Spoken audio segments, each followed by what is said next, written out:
Ever get that feeling, like when you look up at the stars and suddenly you're just tiny, like a speck of dust in this crazy, massive universe? Awe-inspiring. It makes you wonder, where did it all come from? What's our place in it all? Absolutely. Well, that's what we're diving into today. Right. We are going to be exploring these big questions through A lens the lens of chapter 35 of the Quran. known as originator or Fatir.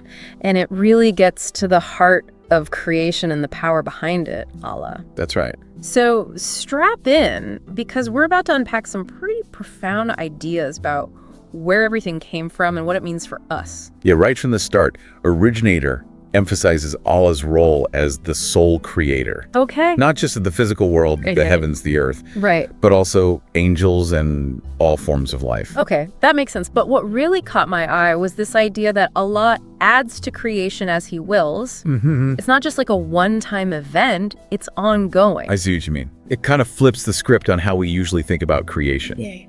Instead of a fixed universe, we're dealing with the dynamic, constantly evolving reality shaped by Allah's will. So it's not just about the Big Bang, it's about the Big Bang happening all the time. In a way, yes. Really? This concept challenges us to think beyond a static universe and consider the implications of continuous creation. Okay.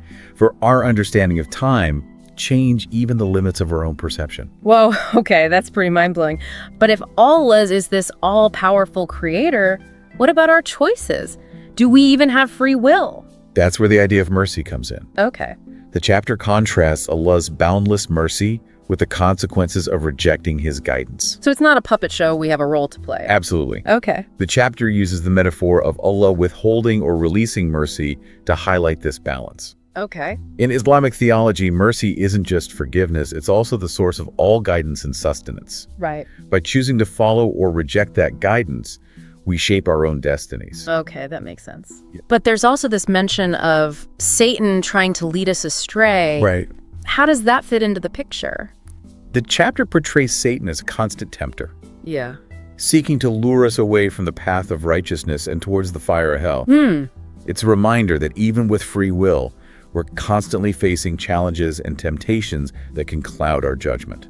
So it's this constant tug of war between following divine guidance and getting caught up in those worldly distractions. Exactly, and this is where the chapter starts to connect the cosmic with the personal. Okay. It uses powerful imagery from the natural world to illustrate these spiritual concepts. I see that. For example, it describes winds driving clouds to bring life-giving rain to barren land. I can see where this is going. Even in the most desolate places, life can be renewed. Yeah. It's like a metaphor for spiritual renewal, right? Precisely.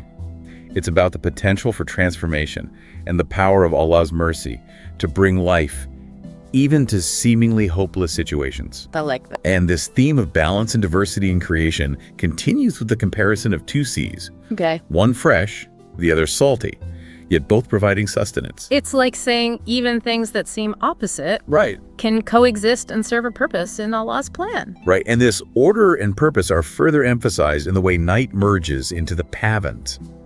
The sun and moon follow their paths. Wow. It all points to a universe governed by Allah's wisdom and power.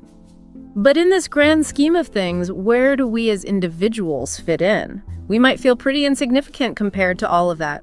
That's where the chapter zooms in on human responsibility. Right. It states that no one can bear another's burden, emphasizing that we're each accountable for our own actions before Allah. So even though Allah created this vast universe, He's also paying attention to each of us individually. That's a key takeaway. How? The chapter highlights inner piety, prayer, and self-purification as acts that benefit the individual directly. Okay. It's about aligning our inner selves with the divine will and recognizing that our choices matter, not just for our own spiritual well-being, but also for the world around us. So it's not enough to just acknowledge Allah as creator. We have to actually live our lives in a way that reflects that understanding. That's the heart of the matter. Yeah. Originator reminds us that our individual lives are woven into this grand tapestry of creation. Wow. I'm already seeing this chapter in a whole new light. Good. It's not just about where everything came from, it's about how we navigate our place in it all. And that journey of understanding is what we'll continue to explore as we delve deeper into Originator. Okay, I'm ready. Okay, so we've talked about Allah's ongoing creation, Right. and the balance between divine guidance and human responsibility. What else does Originator reveal about this journey of understanding our place in it all? Well, it brings us back to this core idea, Allah as the unrivaled power in the universe. Okay. The chapter paints a vivid picture of Allah holding the heavens and earth together, preventing them from collapsing. It's like this image of divine power acting as the glue that keeps everything from falling apart. Exactly. And in light of that, the chapter highlights the futility of associating partners with Allah or worshiping other deities. It's a firm statement that there's simply no evidence for any other power capable of such creation or control. It's like saying, look around, all of this points back to one source, one ultimate power. That's the point. And then it goes on to say that Allah's practice is unchanging. Okay. This speaks to a consistency and permanence in his laws and ways. So even though the world around us is constantly changing, there's an underlying order, a divine blueprint that remains constant. You got it. And this idea of unchanging practice actually ties back to divine justice. Okay. Throughout the chapter, we see this emphasis on accountability for our actions, and this verse reinforces it. Right. Allah's laws are consistent. His judgment is unwavering, and the consequences of our choices are inevitable. So it's not a matter of whether our actions have consequences. It's about understanding that those consequences are rooted in a divine order that we can't escape. Precisely. Which brings us to the role of prophets in this whole scheme. The chapter talks about them as warners and bearers of good news sent to all communities throughout history. And it's interesting that it also acknowledges that many prophets faced rejection. It does, and I think that speaks to the human condition, doesn't it? Yeah. Even when presented with truth, we sometimes choose to turn away. So conveying a message of truth isn't always easy. Right. But it's still vital. Almost like planting seeds, right? Some may fall on fertile ground, others might not, but the act of planting is still crucial. That's a great analogy, and the chapter reinforces the idea of the continuous divine message by referencing previous scriptures like the Psalms and the enlightening scripture. So it's not just about one particular revelation, it's about recognizing the thread of guidance that's woven through human history. It's like a universal language, even if the dialects differ. Exactly, and as we move towards the end of Originator, we see a shift in focus towards reflection and gratitude. This is where the chapter gets really poetic. It paints this vivid picture of colorful fruits, diverse landscapes, and the variety of humans and animals. It's encouraging us to appreciate the artistry in Allah's creation. Like, look around and really see what's been given to you. You're picking up on a crucial point. Yeah. It's about recognizing the blessings in our lives, both big and small, and understanding that they're all gifts from the Creator. And it doesn't stop at just appreciation, right? No. It goes on to mention rewards for those who recite the Quran, perform prayer, and spend their wealth for the sake of Allah. Right. This links back to the concept of righteous action. It's about taking that gratitude and channeling it into tangible acts of worship and service. So recognizing Allah as the originator isn't just a passive belief, it's an active engagement with the world around us.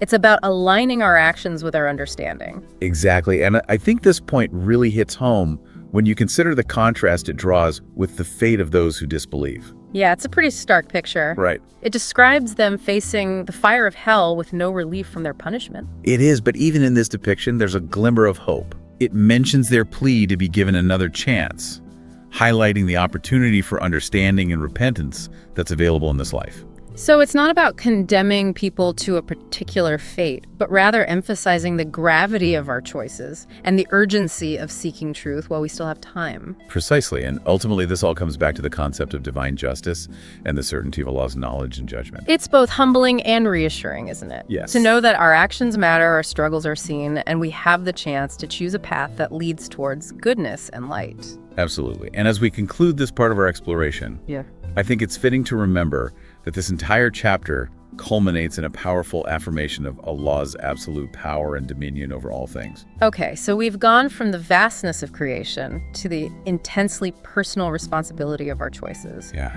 It's clear that Originator doesn't shy away from the big questions, but where do we go from here? Well, I think the real question is, where do you go from here?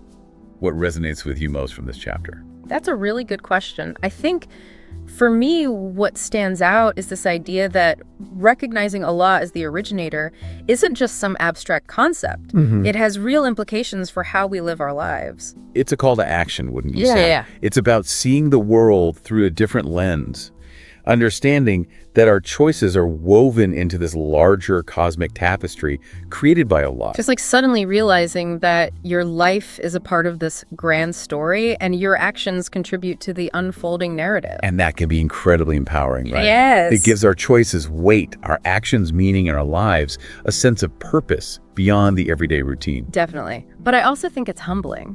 Recognizing Allah's power and wisdom reminds me that I'm not the center of the universe. It's a shift in perspective that helps me approach life with more humility and gratitude. I agree. Humility is key. Yeah. It allows us to appreciate the beauty and complexity of Allah's creation without getting lost in our own ego. So if I'm understanding this correctly, recognizing Allah as the originator is about more than just acknowledging a creator. It's about aligning our lives with that truth, making choices that reflect gratitude, responsibility, and an awareness of our interconnectedness with all of creation. That's a beautiful way to put it. It's about recognizing that source of all creation. Yeah. And letting that understanding guide the way we interact with the world around us, the choices we make, even the way we treat others. It makes you think, doesn't it? It does. About how even the smallest actions can ripple outwards and impact the world in ways we might not even realize. Exactly. And I think that's a powerful takeaway for our listeners today. So as we wrap up this deep dive into Originator, let's leave our listeners with a final thought to ponder. How does this understanding of creation impact the way you approach life's choices? It's a question worth reflecting on because ultimately recognizing Allah as the originator isn't just about believing in a creator, but about striving to live a life that reflects that understanding.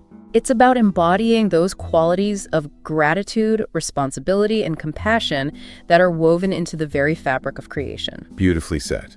And with that, we encourage you to continue exploring and reflecting on the profound themes of this chapter.